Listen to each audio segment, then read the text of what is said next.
In 1982, four legendary men stood in silence inside a Nashville recording studio, stunned by what they had just heard. The Statler Brothers, icons of country music, were facing the collapse of everything they had built, their signature harmony threatened by loss and uncertainty. When an unknown young singer stepped forward with nothing but his voice. Who was this kid, and how did 3 minutes of music change the course of an entire genre? This isn't just a story about an audition or a rise to fame. It's about the moment destiny interrupts despair, and how Jimmy Fortune didn't chase the spotlight, but became something far more powerful when the darkness grew too heavy to ignore. The Invisible Years. Jimmy Fortune was born in 1955 in Staunton, Virginia, a small town where the Blue Ridge Mountains rolled toward the horizon like frozen waves, and church bells rang every Sunday morning as if they were part of the earth itself. His family didn't have money. They had something else. They had music woven into the fabric of their daily lives, passed down not through lessons or formal training, but through something far more powerful: presence. Every evening, his father would sit on their old wooden porch with a worn guitar, picking out melodies while the sun bled orange across the hills. His mother sang hymns while she worked, her voice so gentle that the wind seemed to pause just to listen. Jimmy didn't learn to sing. He absorbed it. The music entered him the way oxygen enters the lungs, naturally, invisibly, essentially. By the time he could form sentences, he could carry a tune. By the time he was old enough to stand in the church choir, people were already whispering about the boy with the voice like a silver bell. But here's what separated Jimmy from every other kid with natural talent. He never dreamed of fame. He never fantasized about standing on grand stages with thousands screaming his name. His dream was almost embarrassingly simple. He wanted to sing in a way that made at least one person smile. That was it. One person, one smile. In a world obsessed with going viral and breaking records, Jimmy Fortune's childhood ambition was to matter to someone, anyone, even if it was just one soul in a small Virginia church. That humility would become his greatest weapon. But first, it would lead him through years of obscurity so brutal, they would have broken most people. Before the Grammy stage, before the Billboard charts, before any of it, Jimmy Fortune sang in places that dignity forgot. Smoky bars where the crowd talked louder than the music. County fairs where the sound system crackled and popped. Late-night gigs in half-empty rooms where the neon buzzed overhead like dying insects. He would load his own equipment into the back of his truck, drive for hours, set up alone, and pour every ounce of himself into songs that nobody seemed to hear. Some nights, when he finished a song, there was applause. Most nights, there was just the clink of glasses and the murmur of conversations that had never stopped. He played for tips that barely covered gas money. He played for crowds that couldn't have picked him out of a lineup the next morning. He played until his fingers ached and his voice grew hoarse, and his heart asked the question that every struggling artist eventually has to face. Does any of this matter? Is anyone actually listening? The answer, for years, seemed to be no. But Jimmy kept showing up. He kept loading that truck. He kept tuning that guitar. He kept believing that if God had given him this voice, there had to be a reason, even if he couldn't see it yet. On the long drives home through the Virginia darkness, he would think about his parents, about the hymns of his childhood, about the feeling of singing not for applause, but for something purer. And he would whisper to himself that maybe the preparation was the point. Maybe the invisible years were building something inside him that the visible years would eventually reveal. He was right. But the door that would change everything was about to open in the most unexpected way. 6 words that changed everything. It was a bar like any other. Small stage, tired lights. The usual crowd of people who had come to drink, not to listen. Jimmy was doing what he always did, giving everything he had to an audience that wasn't paying attention. But that night, someone was. A man sat alone in the back, nursing a drink, watching the stage with an intensity that had nothing to do with casual entertainment. He didn't clap, he didn't cheer, he just watched. And when the set ended, he approached Jimmy with 6 words that would redirect the entire trajectory of his life. I think you should meet them. The man was a friend of Lou DeWitt, the legendary tenor of the Statler Brothers.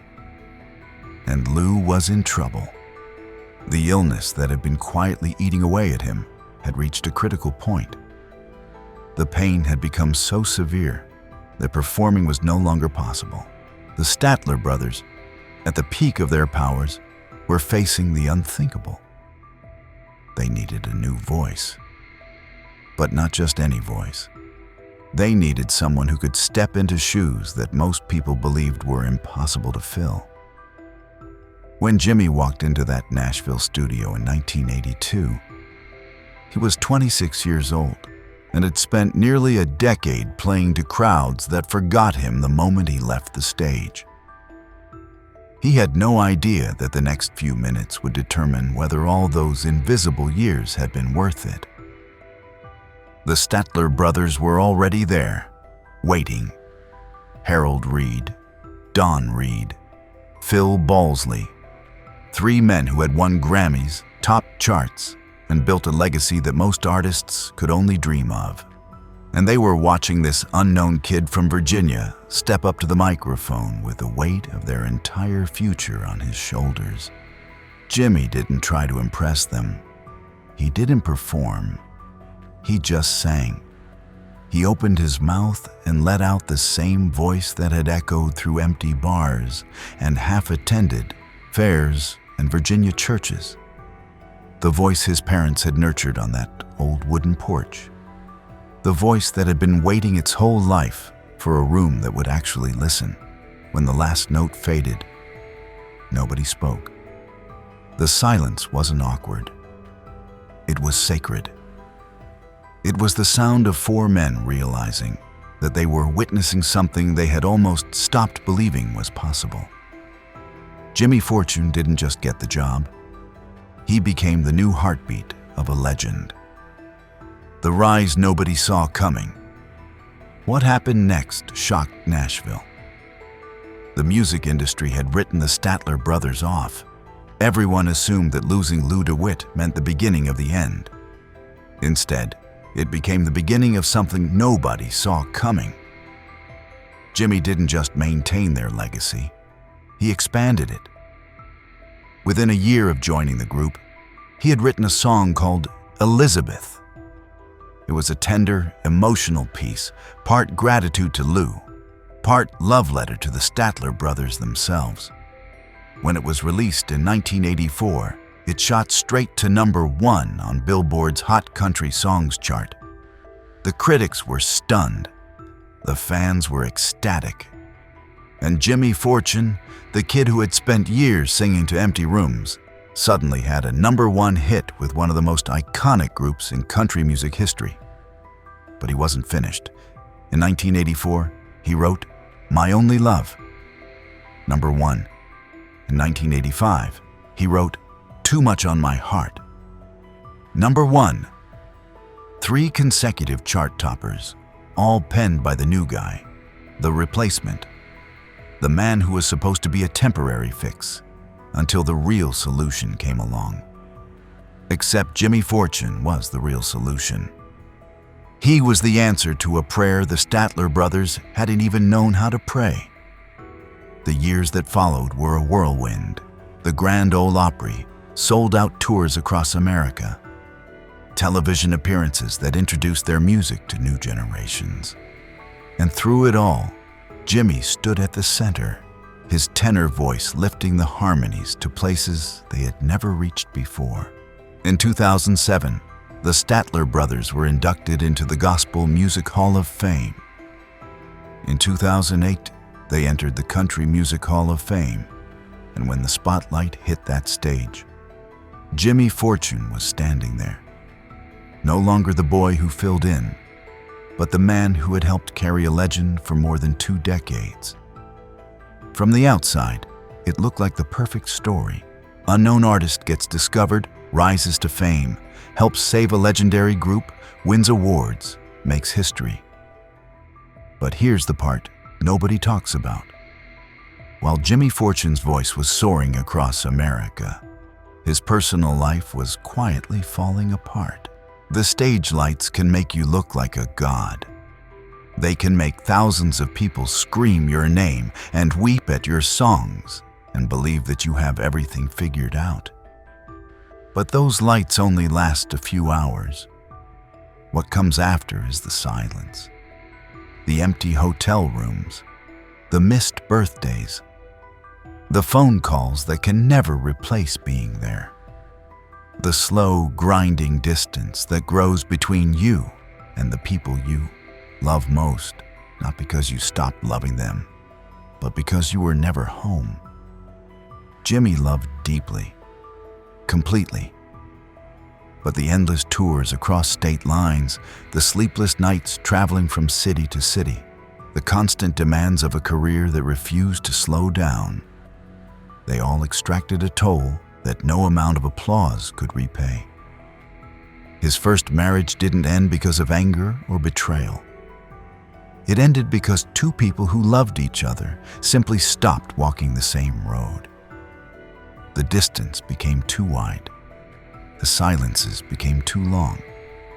And eventually, what had once been a partnership became 2 parallel lives that no longer intersected. If you listen to My Only Love now, knowing what Jimmy was going through when he wrote it, you hear something different. It's not just a love song. It's a plea, a reminder to himself. Hold on to what matters. Don't let the spinning world take it from you. The irony is brutal. He wrote songs that helped millions of people understand love, while his own love was slipping through his fingers. But time kept moving, the way it always does. And slowly, carefully, love found Jimmy Fortune again. Her name was Nina. She wasn't drawn to the celebrity. She didn't care about the awards or the fame or the #1 hits. She fell in love with a man who knew how to listen, a man whose gentleness was real, a man who had been broken enough to know what truly mattered. Together, they built something quiet and strong. They raised children who grew up knowing that their father wasn't great because he was famous, but because he never gave up. Even when everything collapsed, even when the silence came. The collapse in 2002, after more than 40 years of making music together, the Statler Brothers decided it was time to stop. There was no scandal, no falling out, no dramatic implosion. Just 4 men who had given everything they had to music, finally acknowledging that every journey has an end. Their final show was a masterpiece of controlled emotion. The audience stood and refused to sit back down. The applause rolled on, like waves that didn't want to reach the shore. And when the last note faded and the house lights came up and the crowd began to file out into the night, Jimmy Fortune stood backstage and felt something he hadn't felt in decades: emptiness. For 20 years, he'd been part of something larger than himself. He had a role, he had a family, he had a purpose that was defined by the harmony of 4 voices blending into one. And now, suddenly, there was only his own voice. And the question that rose from the depths of his heart was terrifying in its simplicity.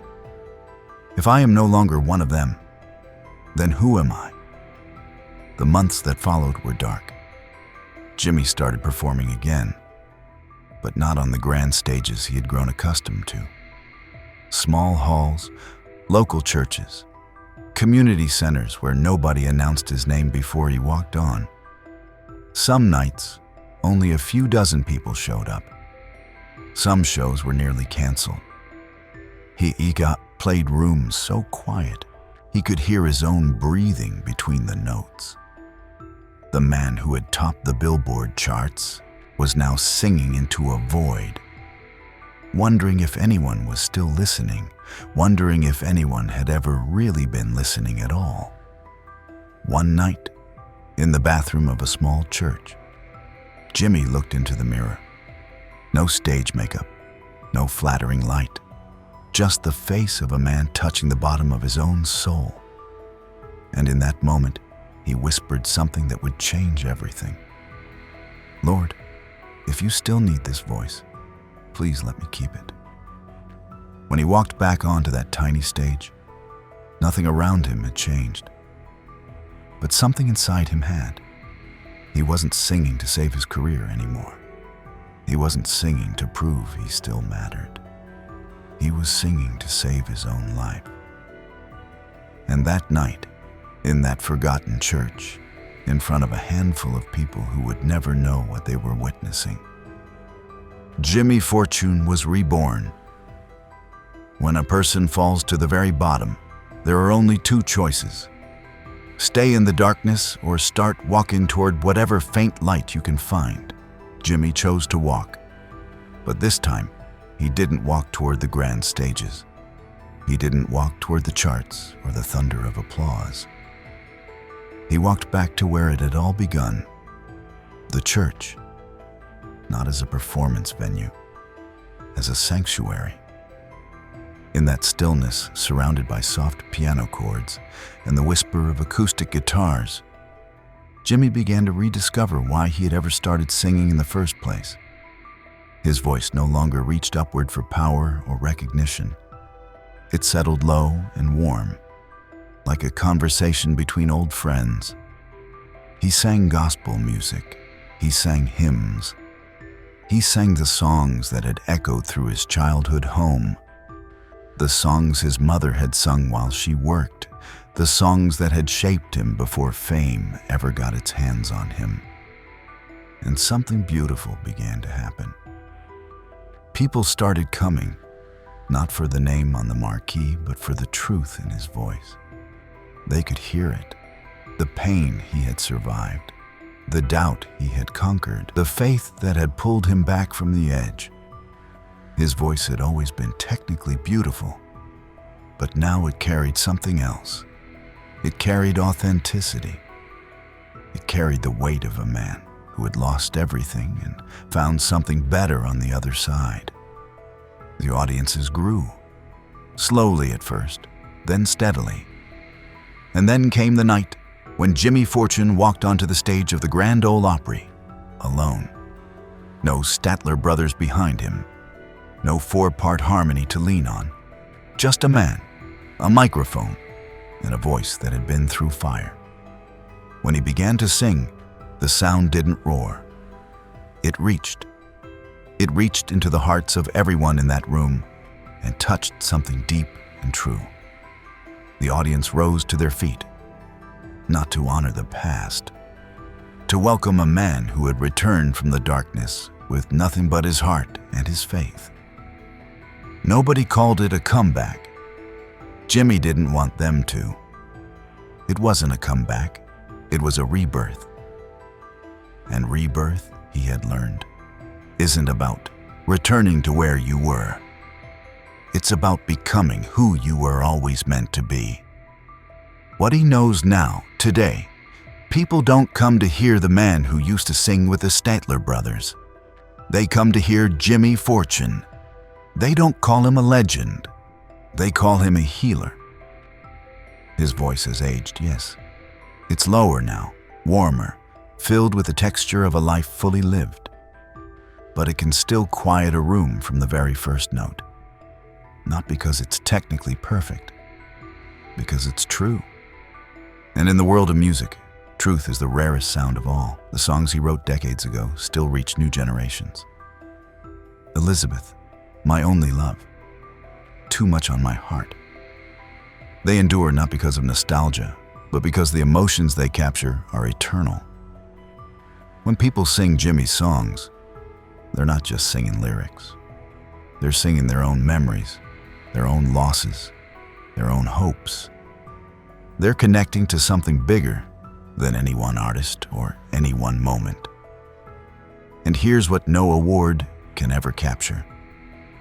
Legacy isn't measured by chart positions or Hall of Fame inductions or industry accolades. True legacy lives in quieter moments.